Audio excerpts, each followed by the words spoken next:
Welcome to this deep dive into the latest economic realities of Russia and China.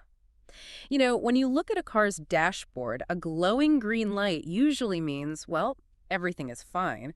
But if you tap the glass and realize someone just painted a green dot over a flashing check engine light, you'd probably feel a little differently. Yeah, you definitely would. Right now, the governments of both Russia and China are frantically painting green dots over their economic dashboards.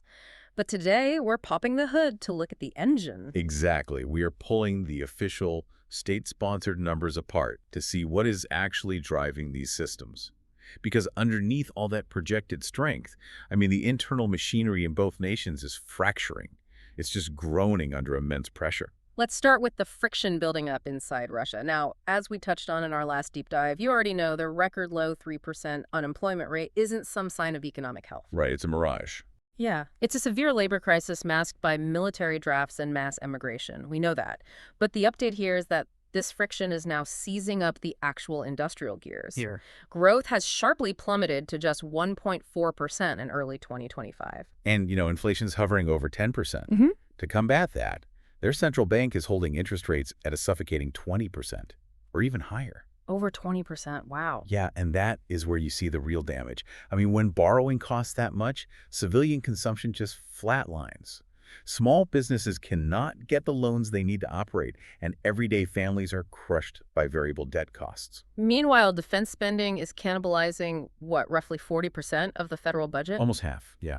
That is like a household that completely stopped buying groceries or paying for healthcare just so they could spend every dime on a high-tech security system. The perimeter is heavily fortified, but the people inside are starving. It's like redlining a car in first gear, technically moving forward, but the engine is dangerously overheating on military fuel. And the urban middle class is basically footing the bill for this artificial defense boom.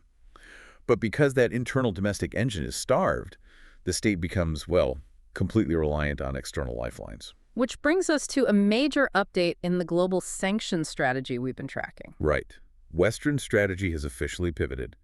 The US, EU, UK, and Canada are moving away from just naming symbolic lists of Russian elites.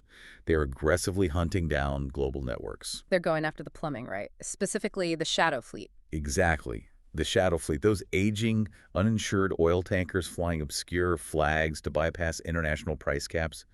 The West is squeezing that logistical layer and simultaneously hitting the financial layer through secondary sanctions. Secondary sanctions meaning they aren't just telling their own banks to stop. Right. They are threatening to cut off foreign banks in places like Kyrgyzstan and China if those banks process Russian transactions.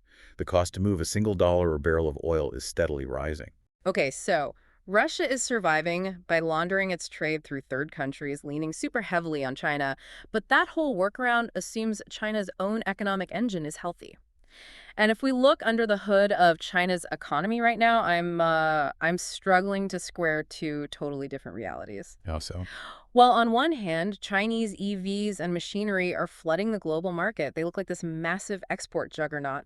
But on the other hand, their domestic inflation is sitting near zero.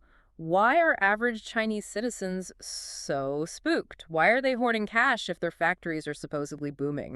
You are looking at China's two-speed trap. So the export-oriented manufacturing is running hot, keeping those headline GDP numbers afloat. But the domestic consumer economy is completely stalled. Wait, because of real estate? Exactly. It comes down to psychology and property.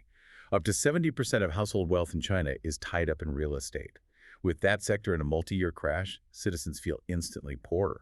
When your life savings are evaporating, you don't go out to dinner. You hoard whatever cash you have left.